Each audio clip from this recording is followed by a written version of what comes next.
যত দিন যাচ্ছে ততই এই বিদেশের প্রতি একটু একটু করে বিরক্ত জমা হচ্ছে। 2টা বছর হয়ে গেল এই প্রবাসে। ইচ্ছে হয় না যে আর বিদেশ থাকি। বাংলাদেশের কথা এবং প্রিয় মানুষগুলোর কথা, প্রিয় পরিবার, সকলকে খুব মিস করছি। এবং এই 2 বছরে আহ, পরেই খুব বিরক্তি লাগছে এই প্রবাসের প্রতি। ইচ্ছে করে ছুটে যায় আমার সেই মাতৃভূমিতে, আমার সে প্রিয় মানুষগুলোর আহ, কাছে ছুটে যাই, ইচ্ছে করে। কিন্তু কিছু কিছু সময় আবার ভাবতে হয়, বিদেশ আসছি, টাকা ইনকাম, 2 বছর কয় টাকাই বার জমা হয়েছে। পরিবারের সকলকে ভালো রাখার চেষ্টা করছি, সবাইকে দিচ্ছি, নিজের জন্য কিছু সঞ্চয় করছি। তারপরে তো এই প্রবাস থেকে ছুটি নিতে হবে, একেবারে ছুটি নিতে হবে এই প্রবাস থেকে। হারিয়ে যাব আবার আমার সেই মাতৃভূমিতে একদিন। সেটা হয়তো 5 বছর হতে পারে, 7 বছর, 10 বছরও হতে পারে।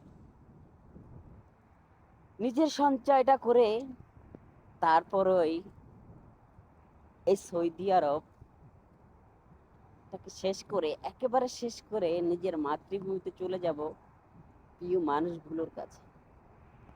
ইচ্ছে করে এখন ছুটে যায়। 2 বছরই বিরক্ত হয়ে গেছে, আর যদি 5 বছর, 7 বছর থাকতে যাই, তাহলে কতটা বিরক্ত মনের মধ্যে জমা হবে। একটাবার চিন্তা ভাবনা করে দেখেছেন?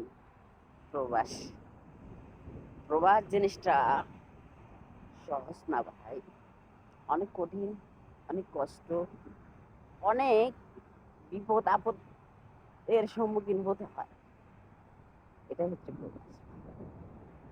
এই প্রবাসে সবশেষে একটা কথাই বলতে চাই, আমরা যারা এই প্রবাসের মাটিতে আছি, অবশ্যই অবশ্যই শুরু থেকে শেষ পর্যন্ত আপনার জীবনের সঞ্চয়টা আপনার জন্য কিন্তু পাবেন। যেটা আমি 2 বছর এই সৌদি আরবে যখন আসছি, 7 মাস আমি বসেছিলাম। 7 মাসের পরের থেকেই আমি একটু একটু একটু একটু করে নিজের জন্য সঞ্চয় করছি।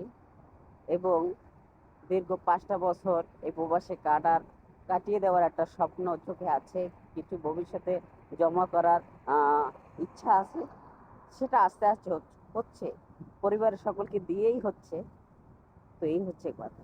তো সুস্থ থাকবেন, ভালো থাকবেন। আর এই প্রবাসী ভাইয়ের যদি কথাগুলো ভালো লাগে, সাবস্ক্রাইব করবেন, লাইক করবেন, কমেন্ট করবেন। আপনার কিরকম কিরকম ভিডিও আমার কাছ থেকে পেতে চান জানাবেন। আল্লাহ হাফেজ।